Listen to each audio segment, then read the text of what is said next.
राधे राधे दोस्तों। कल हमने गीता के तीसरे अध्याय को सुना था। आज हम गीता के चौथे अध्याय का महात्म्य सुनेंगे। तो सबसे पहले हम भगवान का नाम लेते हैं। जय गणेश जी महाराज। ओम नमो भगवते वासुदेवाय। ओम नमो भगवते वासुदेवाय। श्री भगवान कहते हैं, प्रिय, अब मैं चौथे अध्याय का महात्म्य बतलाता हूँ। सुनो। भागीरथी के तट पर वाराणसी नाम की एक पुरी है। वहाँ विश्वनाथ जी के मंदिर में भरत नाम के एक योगनिष्ठ महात्मा रहते थे, जो प्रतिदिन आत्मचिंतन में तत्पर हो आदर पूर्वक गीता के चतुर्थ अध्याय का पाठ करते थे। उनके अभ्यास से उनका अंतःकरण निर्मल हो गया था। वे शीत उष्ण अर्थात सर्दी गर्मी सुख दुख आदि द्वंद्वों से कभी व्यतीत नहीं होते थे। एक समय की बात है, वे तपोधन नगर की सीमा में स्थित देवताओं का दर्शन करने की इच्छा से भ्रमण करते हुए नगर से बाहर निकल गए। वहाँ बेर के 2 वृक्ष थे। उन्हीं की जड़ में वे विश्राम करने लगे। एक वृक्ष की जड़ में उन्होंने अपना मस्तक रखा और दूसरे वृक्ष के मूल में उनका एक पैर टिका हुआ था। थोड़ी देर बाद जब वे तपस्वी चले गए, तब बेर के वे दोनों ही वृक्ष 5-6 दिनों के भीतर सूख गए। उनमें पत्ते और डालियां भी नहीं रह गई। उसके बाद वे दोनों वृक्ष कहीं ब्राह्मण के पवित्र गृह में 2 कन्याओं के रूप में उत्पन्न हुई। वे दोनों कन्याएं जब बढ़कर 7 वर्ष की हो गई, तब एक दिन उन्होंने दूर देशों में घूमकर आते हुए भरत मुनि को देखा। उन्हें देखते ही वे दोनों उनके चरणों में पड़ गई और मीठी वाणी में बोली कि मुनि, आपकी ही कृपा से हम दोनों का उद्धार हुआ है। हमने बेर की योनि त्याग कर मानव शरीर को प्राप्त किया है। उनके इस प्रकार कहने पर मुनि को बड़ा ही विस्मय हुआ, अचरज हुआ। उन्होंने पूछा कि पुत्रियों, मैंने कब और किस साधन से तुम्हें मुक्त किया है, और साथ में ये बताओ कि तुम्हारे बेर के वृक्ष होने में क्या कारण था, क्योंकि इस विषय में मुझे कुछ भी ज्ञात नहीं है। तब वे कन्याएं पहले अपने बेर होने का कारण बतलाती हुई बोली कि मुनि, गोदावरी नदी के तट पर छिन्न पाप नाम का एक उत्तम तीर्थ है, जो मनुष्यों को पुण्य प्रदान करने वाला है। वह पावनता की चरम सीमा पर पहुंचा हुआ है।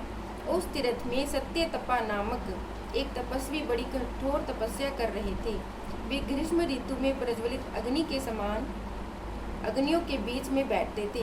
वर्षा काल में जल की धाराओं से उनके मस्तक के बाल भीगे रहते थे। जाड़े के समय जल में निवास करने के कारण उनके शरीर में हमेशा रोंगटे खड़े रहते थे। वे बाहर भीतर से हमेशा शुद्ध रहते थे। समय पर तपस्या करते और मन और इंद्रियों को संयम में रखते हुए परम शांति प्राप्त करके आत्मा में रमन करते थे। वे अपनी विद्वता के द्वारा जैसा व्याख्यान करते थे, उसे सुनने के लिए ब्रह्मा जी भी प्रतिदिन उनके पास उपस्थित होते और प्रश्न करते थे। ब्रह्मा जी के साथ भी उनका संकोच नहीं रह गया था।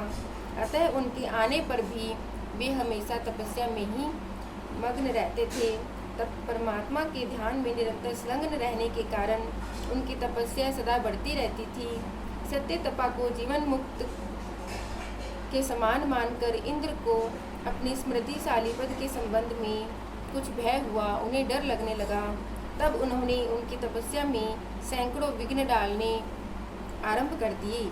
अप्सराओं के समुदाय से हम दोनों को बुलाकर इंद्र ने इस प्रकार आदेश किया कि तुम दोनों उस तपस्वी की तपस्या में विघ्न डालो, बाधा डालो, जो मुझे इंद्र पद से हटाकर स्वयं स्वर्ग का राज्य भोगना चाहता है।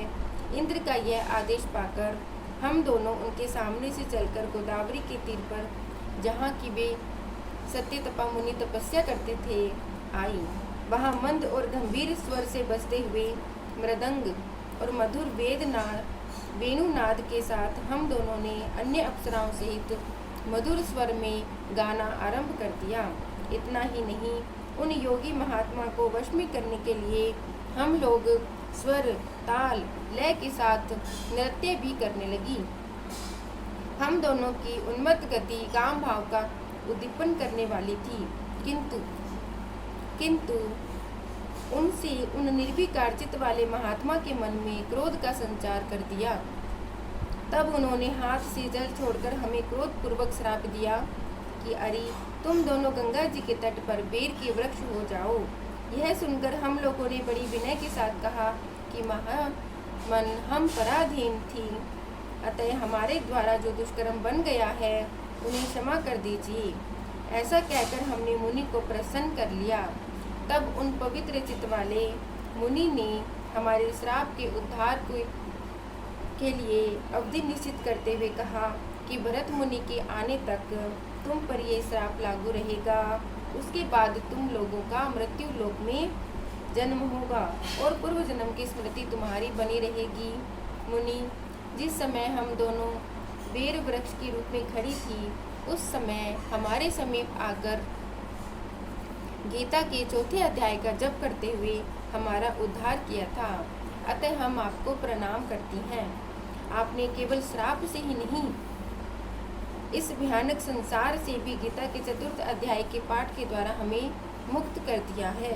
श्री भगवान कहते हैं कि उन दोनों के इस प्रकार कहने पर मुनि बहुत ही प्रसन्न हुए और उनसे पूजित हो विदा लेकर जैसे आए थे वैसे चले गए।